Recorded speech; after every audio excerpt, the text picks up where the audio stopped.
used to think if I couldn't find who Rozando el desvío. I should just let it all go. Cristina Baigorri. I used to think if I couldn't make dreams come true I should just let them all Arantzazu San Ginés. go. When life seems impossible, look from any angle, change just one little thing. Después de pedirle a Arantxa que me dejara hacer la introducción del invitado de hoy, me he pasado días sin saber cómo hacerla.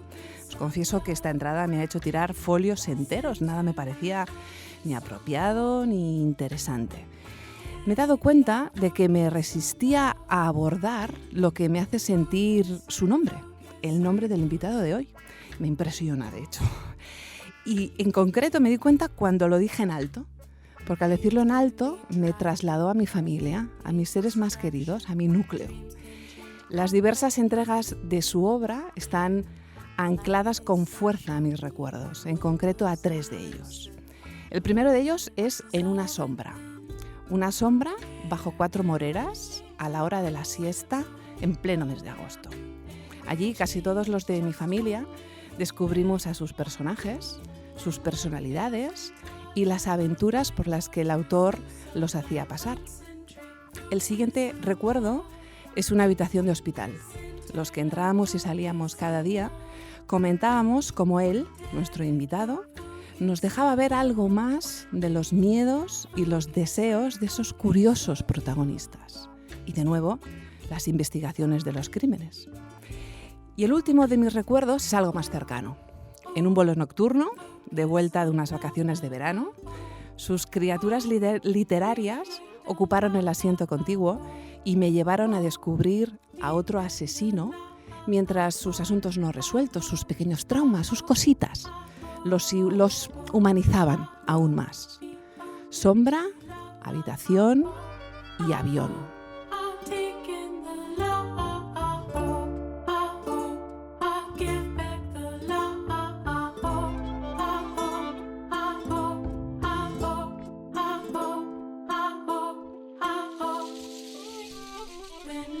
Recuerdos que siempre estarán ahí, miedos que ya no lo son cuando enciendes la luz, cuentos de niños, personas que toman riesgos, aventuras literarias al principio que son realidades incuestionables años después. De todo eso nos va a hablar hoy nuestro invitado, Lorenzo Silva.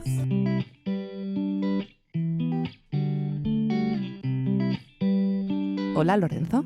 Hola, ¿qué tal? ¿Cómo estáis? Hola, Lorenzo. Imagino, bueno, no sé cómo te habrás quedado después de esta introducción, imagino que no es la primera vez que te dicen algo similar, ¿no? Como las criaturas literarias acaban formando parte de la vida de la gente, ¿no? De los recuerdos de esa gente, ¿verdad? No es la primera vez y es siempre como si fuera la primera vez, porque yo no sé por qué ni para qué escriben otros, y además tampoco es cuestión mía, ni soy yo quien para juzgarlo, pero sí sé por qué y para qué escribo yo. Y yo escribo para tratar de conseguir en otros lo que consiguieron algunos libros en mí. Y lo que consiguieron algunos libros en mí que me hicieron lector, que me apegaron a la literatura, que me mostraron la literatura como un camino principal de mi vida, fue precisamente la capacidad que tenían sus autores de que sus historias se entrelazaran con mis días y formaran parte de ellos y se convirtieran en experiencias vividas. Yo nunca me he apegado a los libros que me impresionaron desde el punto de vista estético, literario, conceptual, estilístico. Me he apegado a los libros en los que encontré una voz que me contaba al oído una historia que formaba parte de mi historia. Al final la emoción, ¿verdad? Sí. Los otros los puedo admirar y los admiro. Y Sí. hay libros como los que he descrito que admiro mucho, ¿no? Pero no son los libros que han trazado mi camino, ni como lector ni como escritor. Bueno, pero dicho esto, no estamos aquí para hablar de libros o de tu prolífica y exitosa carrera. Estamos aquí porque tuviste una vida anterior. Sí, Una varias.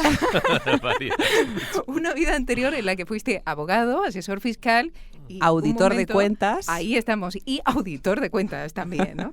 Sí. ¿Qué te llevó a estudiar Derecho? Sí, bueno, me llevó a estudiar Derecho no sé si el desconcierto o la certidumbre. puede parecer paradójico lo que estoy diciendo, pero no es así. Por un lado, con 16 años yo experimenté una certidumbre poderosa, una doble certidumbre, además. La primera certidumbre era que mi camino y mi profesión sería, quisiera o no, la escritura.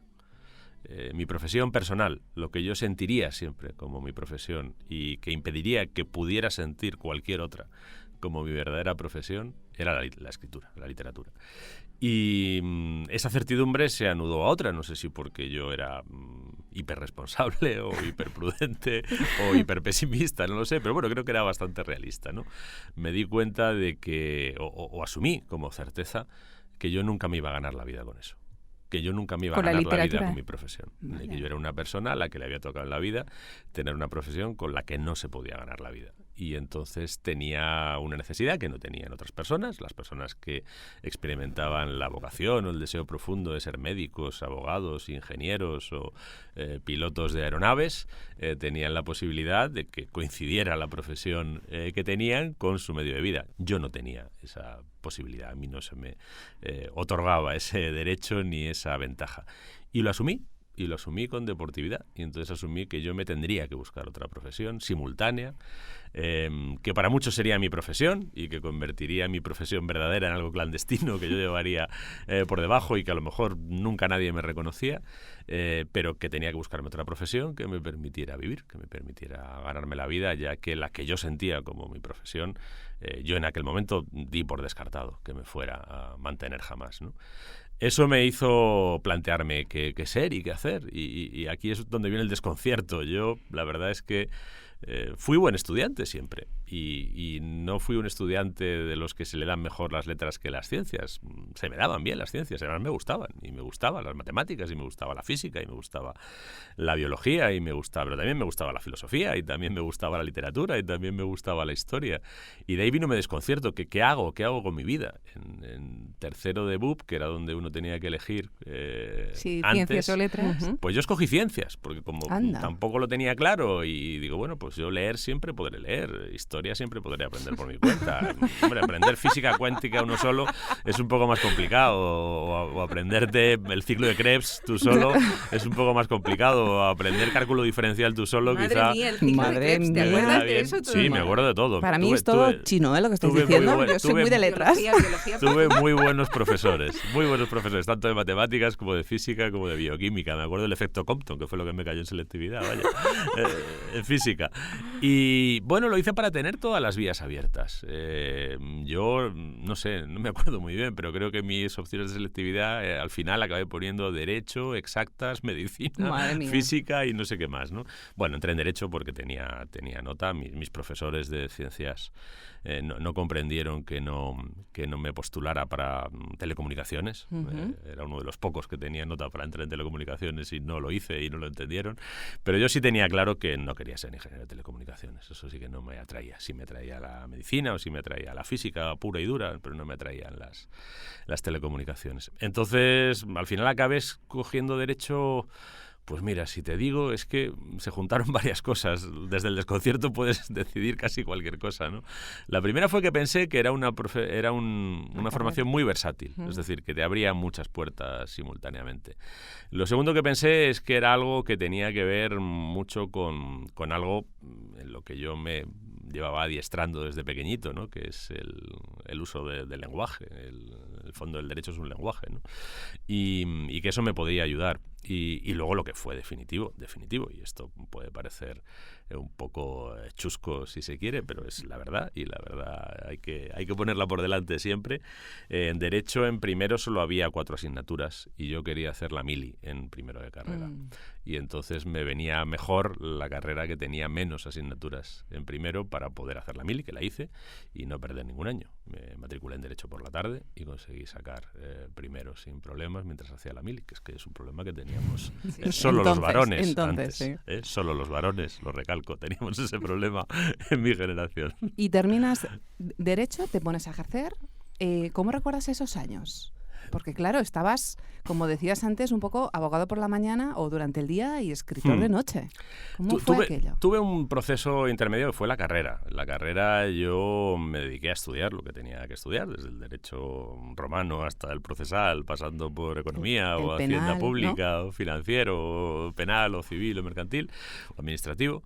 Y simultáneamente yo escribía novelas como si no hubiera un mañana. Yo creo que dedicaba un 80% del tiempo a las novelas y un 20% a la carrera, ¿no? Por ahí debía estar la cosa, ¿no? Y me acostumbré ya a funcionar en un doble nivel, ¿no?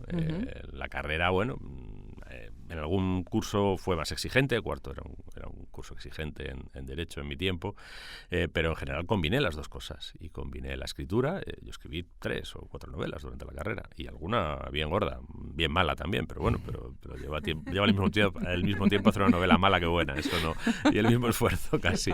Entonces, bueno, pues yo me acostumbré a trabajar en esos dos mundos simultáneamente y cuando llegó el trabajo tenía ese aprendizaje hecho, ¿no? Que mi cabeza tenía como 2 tabiques, 2 habitaciones más o menos comunicadas, pero lo suficientemente separadas como para que pudiera funcionar en una y en otra. No empecé a trabajar como abogado, yo empecé a trabajar como auditor de cuentas. Me presenté para tratar de entrar en el despacho legal de la extinta Arthur Andersen, siempre digo la extinta porque desapareció, una firma de servicios profesionales que desapareció por un escándalo que hubo además en California, una historia bien curiosa, la verdad, sobre todo para los que estuvimos allí, ¿no? Porque era una compañía, una firma profesional que siempre insistía mucho en los estándares de calidad y éticos y tal, y cayó por una falta de estándares éticos y de calidad, ¿no? Bueno, pues cosas de la vida. Pero la verdad es que para mí fue una experiencia muy formativa y fue muy formativo que no me admitieran en el despacho legal de entrada porque no había plazas y me ofrecieran pasar un año por auditoría. Me dijeron que yo me quedé muy sorprendido, que yo soy licenciado en Derecho, yo no tengo, he estudiado Economía, he estudiado Hacienda, pero no he estudiado Contabilidad, no he estudiado Economía de la Empresa, no he estudiado Finanzas. Dice, no te preocupes, eso te lo enseñaremos nosotros. Vale. Nosotros queremos cabezas que funcionen y los abogados y los juristas nos vienen bien, porque la base de muchas anotaciones contables es la naturaleza jurídica de de las transacciones, ¿no? Y entonces y había, no era el único jurista que estaba en auditoría. Y aprendí mucho durante ese año. En el primer año en Arthur Andersen aprendías o te morías. Ascendías o te echaban. Era muy darwinista y lo pasabas mal, pero bueno, también con 23 años se pueden asumir las larguísimas jornadas y todas esas cosas. Y conseguí escribir poquito. En auditoría conseguí escribir poquito, pero conseguí arañar mis días y mis momentos para escribir. Y luego ya pasé al despacho legal, donde estuve un par de años, sin salir de Arthur Andersen, trabajando muchísimas horas. Yo ahora cuando veo esas noticias que hablan de los que trabajan 81 horas, yo he trabajado 81 horas a la semana y más. O sea, sé pues lo que debía ser frustrante si tu profesión era la escritura y no sacabas tiempo para eso. Sí.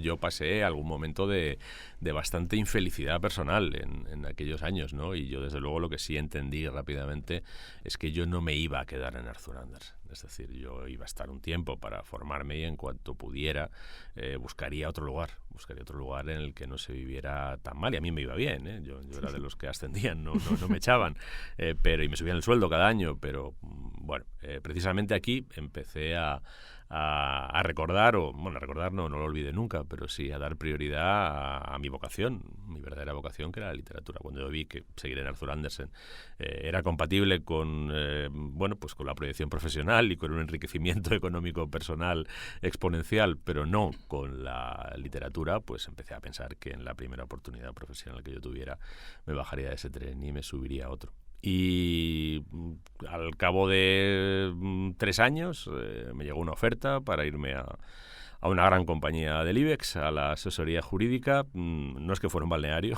también trabajaba muchas horas, pero bueno, ya no tenía que llegar a las 81 o a las 90 horas a la semana, ¿no? Era algo un poco más habitable.